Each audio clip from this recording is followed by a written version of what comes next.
এই সরকার দেশের ২৪টা বাজিয়ে দিয়েছে মির্জা আব্বাস। সংবাদ সূত্র dailyjanakontho.com। অন্তর্বর্তী সরকার দেশের অবস্থা আরও খারাপ করে ফেলেছে। আগে শেখ হাসিনা ১২টা বাজিয়েছে, আর এই সরকার ২৪টা বাজিয়ে দিয়েছে বলে মন্তব্য করেছেন বিএনপির স্থায়ী কমিটির সদস্য মির্জা আব্বাস। গতকাল ৯ আগস্ট শনিবার বিকেলে জাতীয়তাবাদী সামাজিক সাংস্কৃতিক সংস্থা জাসাস আয়োজিত আলোচনা সভায় তিনি এসব মন্তব্য করেছেন। অবিচল এশা প্লাস্টিক আরও আধুনিক রুচিসম্মত উন্নত মানের পণ্য আজই সরবরাহ করুন। এশা প্লাস্টিকের যে সমস্ত পণ্য বাজারে পাওয়া যাচ্ছে, প্রয়োজন যেখানে, পাশে থাকার প্রত্যয় এশা ডেকোরেটর চেয়ার, পানির তৃপ্তি মেটাতে প্রতিদিনের সঙ্গী ডেইলি মগ, আরও রয়েছে জুনিয়র মাম পট। গণ অভ্যুত্থানের ১ বছর পূর্তিতে রাজধানীর নয়াপল্টনে বিএনপির কেন্দ্রীয় কার্যালয়ের সামনে জাসাসের ঢাকা মহানগর দক্ষিণ শাখা এই আলোচনা সভা ও সাংস্কৃতিক অনুষ্ঠানের আয়োজন করেন।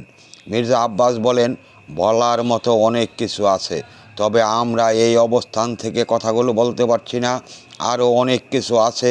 দেশের কোন দিক দিয়ে ক্ষতি হয়েছে, কারা কিভাবে কোথায় আত্মসাৎ করছে, কত টাকা লুট করছে, কত টাকা খেয়েছে, এই কথাগুলো কিন্তু বলতে পারি, প্রমাণসহ সব কিছু রয়েছে। কিন্তু আমি এখন বলতে চাই না আমার অবস্থান থেকে। বিভিন্ন অরাজকতার উদ্দেশ্যমূলকভাবে বিএনপিকে দোষারোপ করা হচ্ছে উল্লেখ করে বিএনপির এই নেতা বলেন, যেখানেই খুন, লুটতরাজ, চাঁদাবাজি, সেখানেই বিএনপির নাম বলছে একটি দল। উদ্দেশ্যমূলকভাবে বিএনপিকে রং দেওয়ার চেষ্টা করা হচ্ছে, জনগণের সামনে আসামির কাঠগড়ায় দাঁড় করানোর চেষ্টা করা হচ্ছে। এটা আমরা খুব ভালো করে বুঝি। নতুন রাজনৈতিক দল এনসিপি উদ্দেশ্য করে মির্জা আব্বাস বলেন, আপনাদের যেমন খায়েশ আছে ক্ষমতায় যাওয়ার, আমাদের যেমন ইচ্ছা আছে।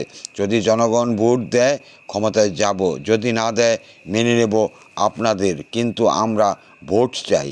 আস্তায় অবিচল এশা প্লাস্টিক আরও আধুনিক রুচিসম্মত উন্নত মানের পণ্য আজই সরবরাহ করুন। এশা প্লাস্টিকের যে সমস্ত পণ্য বাজারে পাওয়া যাচ্ছে, প্রয়োজন যেখানে। এই ভোটের জন্য, গণতন্ত্রের জন্য গত ১৭ বছর বিএনপি আন্দোলন করেছে। বিএনপির এই নেতা বলেন, কিছু রাজনৈতিক দল আছে তারাও চায় না নির্বাচনটা হোক। তারা নির্বাচনের কথা মুখে বলে, কিন্তু অন্তরে তারা নির্বাচনের কথা বলে না। কারণ তাদের ধারণা জন্মেছে নির্বাচন হলেই বিএনপি ক্ষমতায় চলে আসবে। কিছু দল নির্বাচন যাতে না হয় সেজন্য ছুতো বের করে। বিএনপি কখনো দেশ শাসন করেনি, করবেও না। বিএনপি দেশ পরিচালনা করার চেষ্টা করছে, আবারও চেষ্টা করবে।